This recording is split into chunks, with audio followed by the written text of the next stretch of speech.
Hello and welcome to the final day of Gamescom here with WildStar. I'm Mark and Lath Humes, and beside me is our senior game designer, Megan Starks. Hi everyone. Hello, yeah, we're here. We've all got kind of rough voices. It's the last day, but we've got some exciting stuff to show you. We're going to be talking a lot about housing today, and we're going to be going through a bunch of content. I'm going to be driving, and Megan's going to be kind of talking alongside me, and it should be really good. We've got a nice big crowd here, so hopefully while all these people are waiting in the queue for whoever they want to see, they can check out a bit of WildStar housing as well. Yeah, that'd be great. So, yeah, Megan, why don't you talk us a little bit about what housing is and kind of give us the basics? So, when we decided to make WildStar, we knew that we wanted it to be a full-featured MMO. So we have everything that you would expect in a traditional MMO, but then we also bring extra features to the table. And one of those is our extremely robust housing system, which I am just crazy about. So basically, when you hit level 14 in the game and you go to one of the capital cities, so either Ilium or Thade, you can contact the WildStar Corporation, which is this kind of very alien, profit-driven company, and they've decided that they want to provide a little plot of home for our players on Nexus. But because we are sci-fi MMO, we like to do things a little bit differently. Your housing plot is actually in the sky. So this is a floating housing plot, and you can pretty much build everything that you would expect. You can choose small and medium houses. You can choose the theme of the house. You know, do you want a Granok or a Chua themed house?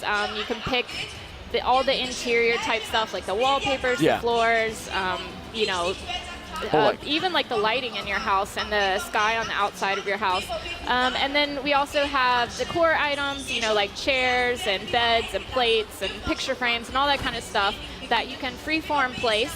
So you can put it in the air, you can turn it upside down, you can make it larger, you can make it smaller. And we're going to be showing off some of that stuff later. Sure. So what you get, we get to housing at level 14. You kind of arrive at the capital city, and then you get to kind of go in and you speak to WildStar. They give you actually a little quest to kind of, you know, learn a little bit about housing, and then you go inside. And I think they give you some items as well, like a little starter pack. Yeah, they give you a little starter pack to decorate your house with. And then the other aspect that we have to our housing is what we call our socket and plug system. So basically, plugs are pre-built buildings and facilities that have all different themes to them that you can place on certain areas of your housing plot that we call sockets. So they just fit together. We can see some of them are already built here. Yeah, so we've got a vendor over here, which is kind of like, you know, this will serve like consumables and things like that. Yeah, you can get drinks out of it. So it's a nice little thing to like put on your housing plot. You log in every day and you get some free drinks. Yeah, exactly. You know, some nice little buff food. This is a fireworks launcher here that we have. And then this is an Ocean Foundry, which is actually kind of, it's got multiple layers to it. I'm just going to sprint my way through. And as you can see here, it's kind of got like this like winding staircase up to and the Ocean are kind of this race of like magical barbarian heavy metal dudes, and they take part in one of our dungeons, Kelvareth. They're featured quite heavily, and you can see here they've got like weapons and stuff like that. And it's a kind of really cool decor piece, but you don't just get decor pieces. Like these plugs, you have like challenges and things attached to them as well, we right? try to theme them to every area of the game that players are interested in. So we've got you know, trade skill related plugs. You can put in, you know, a mining, like basically a mine, and you can mine it every day to get ore, so you get free trade skill components. We have plugs that have challenges on them, which are like timed mini games that if you complete them successfully in the amount of time, you get special rewards. We also have, you know, you can put in a portal to your favorite raid. You can invite all your guildies over, buff up, and then hop into the raid directly from there. Yeah, and one of my favorite things actually is the expeditions. I'm going to jump out of this bio suit that I had equipped there. And so our expeditions are like little mini dungeons that are unique to housing. So you can invite your friends over and you guys can go in a little like, you know, neat small dungeon experience. That's a little bit easier than what you would find in our, you know, normal dungeons. And also they give you like, again, unique rewards. So I'm just building. I'm going to build the Elden. This is an expedition. This is the Elden test lab that I'm building here. And you kind of see here that you get this cool little animation which kind of builds it as it goes.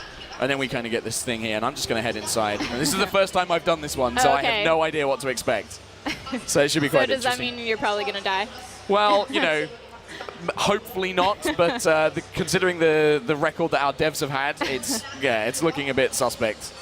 So we're just kind of loading this in here. And in terms of like, where can we get plugs and fab kits? Because they're scattered all over Nexus pretty much, right? Yeah. Yeah, so basically in every area of the game, you know, in your questing and challenges, in, you know, from vendors, in dungeons, and even in raids, you get housing items. We also have a trade skill called the Architect that can craft stuff for your house. I'm just going to sort this out here.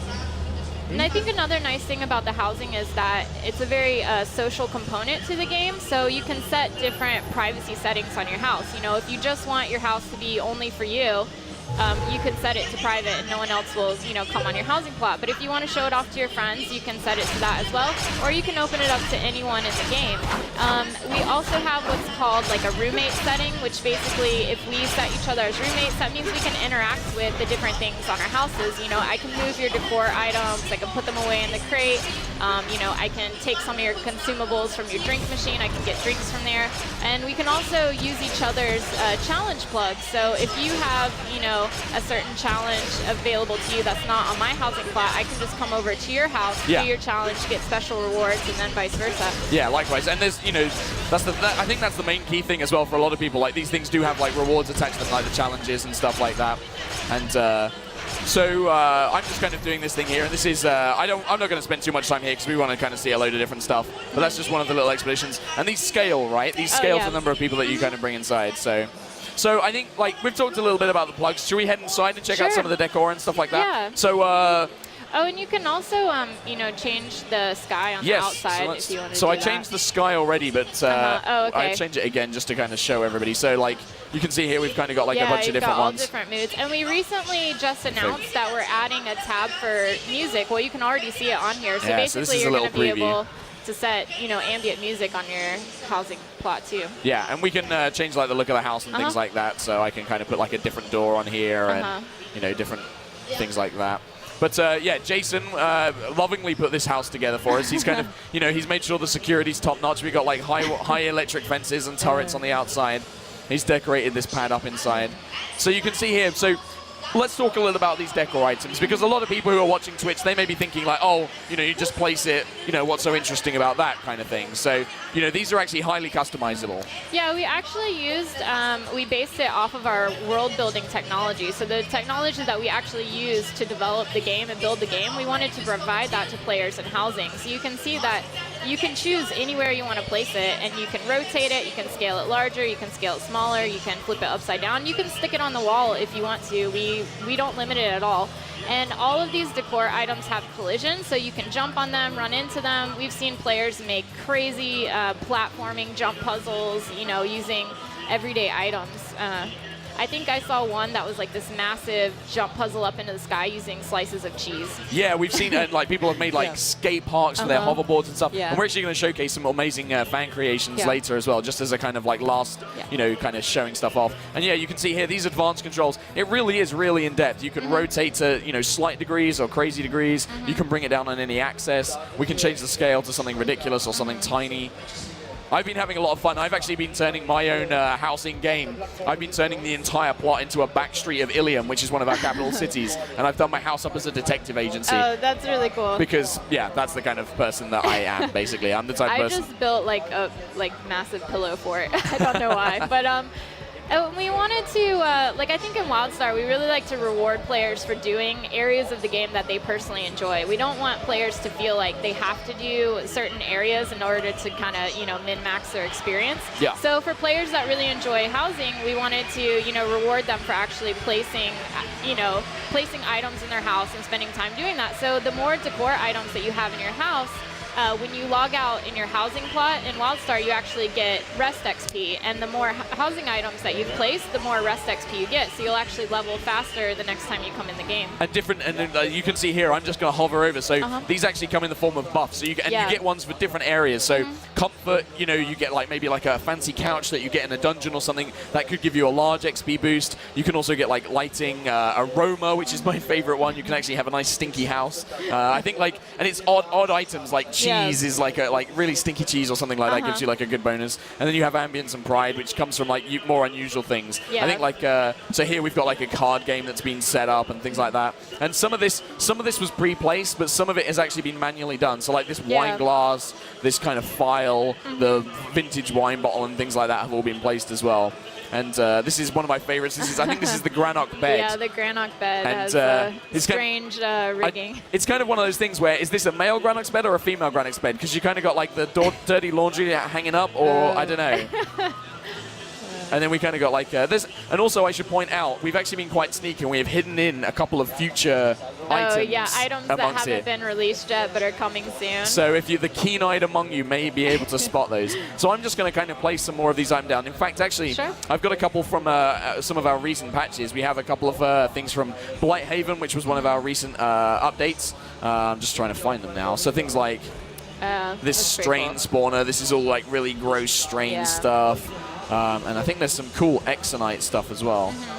So yeah, like Exonite blocks and stuff, which is massive. Yeah. And we've seen some players, they don't even use, like, we provide the pre-made houses, but some of them decide to like build a house themselves out of the different items. It's just crazy.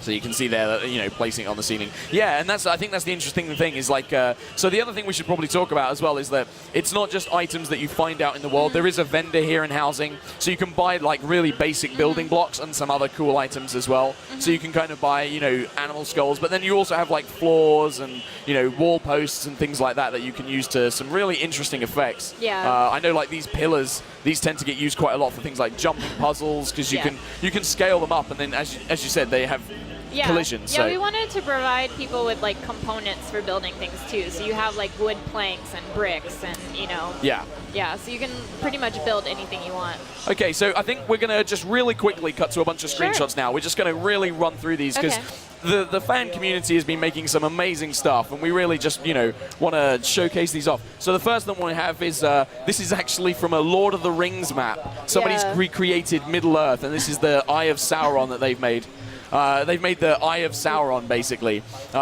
And if we go to the next one as well, we've got, and that one was by Tron, and that was from his Barad-dûr. So this is a chessboard that somebody's made. And these are all individual flooring tiles, and then all the pieces have been made from things like Elden statues or Hugel statues. And you can see in the background there's kind of like a staging area with a chest for the winner and stuff like that. That is so crazy. And the nice thing is if you actually added somebody as a neighbor, they could move the pieces. You could actually play a game of chess. Yeah, you guys could play together. And that was by Markle. This is the Haunted Manor, or Crowley Manor by Rackham. So he's done the whole thing as like a ghost town. So there's like a haunted hedge maze. You can see there like the cool kind of building. And like, apart from the main house, everything's been scratch built. Oh, wow. Yeah, it's super creepy. And that was by Rackham. And then the next, this is one of my favorites, this next one. 8080s from Star Wars. And this is on a Hoth map. This is by Tron as well. It's crazy because, like, I don't even know what those were built out of. Exactly. You can't, like, you know, they've found these amazing pieces. Like, you can kind of see, like the little air vents. Yeah, the air vents for, like, the joints. And then you've kind of got, like, walls and things for the thing. And, yeah, that was by Tron. The next one is one we've actually featured on Facebook. This is, like, a Japanese tea house. And this has been made entirely by things like pillars and wall panels and things like that. Which is gorgeous. And you've got a hole inside. The nice thing is you can find these in-game, too, by just going and checking out you just can visit anybody's house that they've set to public. So this was by, I'm going to get this name wrong, Sukikyo or Sukikyo. I'm sorry if I pronounced that wrong. And then the next one, this one's a really interesting one because this actually uses a lot of the landscape stuff. So this is an underwater plot, and they've done it up like 20,000 leagues under the sea. This is like the Nautilus, and I love the way they've used like the plushy fish as like giant monsters kind of floating around. Yeah, it looks like everything's floating in the water. It's so cool. And then they've used like all these kind of weird Blighthaven plants, which you can kind of see down on the bottom as like weeds and underwater plants. Yeah, it's weird too because like the jellyfish is a plant that's actually turned upside down. I know, and it really works. And that was by Blitzy.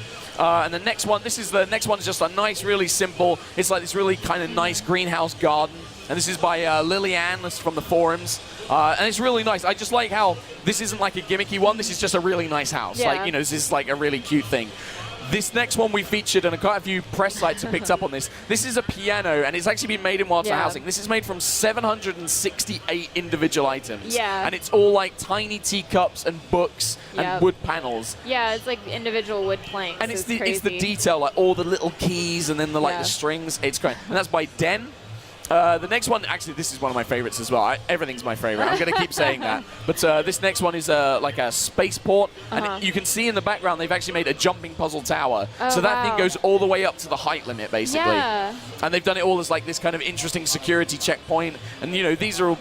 The creativity just blows me away sometimes. And they've actually used our pre-order spaceship house as their house. So it fits in really well. Yeah. You can just see it in the middle there. And that is by Binky. Yeah, Binky. So the next one's a bit of a panorama. Unfortunately it's stretched. Mush. It's kind of scrunched up. But this is absolutely insane. And that was by Synapse. What is with the rabbits? The lop. So this one is the TARDIS from Doctor Who. Oh my gosh, the Daleks. And and I'm imagining that the lops are supposed to be the weeping angels, so they're all watching the TARDIS. And this is by Bobble. Okay. I had to put that one in there. Cool. As an Englishman, I was like, I've got to represent. I love the. You can see as well the Daleks made from the little cones kind of surrounding the TARDIS, which is really interesting. Yeah, sometimes I wonder how much time it takes to make this kind of stuff, but it's just so cool. It's crazy. This is cool, like a cool Draken Temple. And what I found interesting about this is they've used like the massive like wolf head you can see over the door, and the color scheme runs across the entire plot. So they've color coordinated everything. So it's all this kind of creepy green kind of S look. And then finally, and that was by Zoc. And then finally, and this one I think is really appropriate for WildStar. This last one just kind of suits the space fantasy adventure, and it could almost be a zone out in the world, this this final one, if we cut to it. I think then we might have a screenshot issue. I'm not sure. It's hanging up.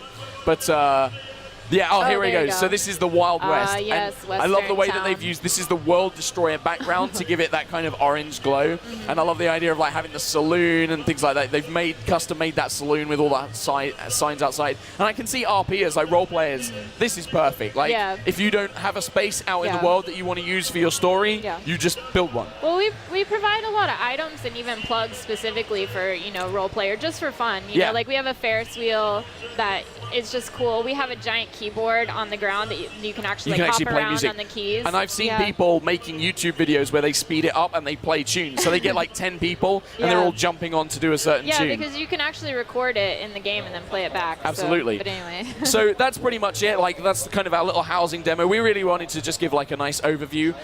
Thank you for joining us here at Gamescom and on the Twitch stream. If you're interested in WildStar, you can go to wildstar-online.com, or you can follow us on Twitter at WildStar, or follow us on Facebook, or wherever you perhaps like to go on the internet. We've had a great time here at Gamescom. How have you found your Gamescom, Megan? It's been amazing. It was my first time here. It's massive. I kind of had stars in my eyes walking around. But yeah, I'm so happy to be here, and you guys are awesome. And so thank you. The fans have been amazing. We've been giving out loads of stuff, and it's just so wonderful to be here. But thank you for joining us, and we hope you check out WildStar, and we'll see you in the future.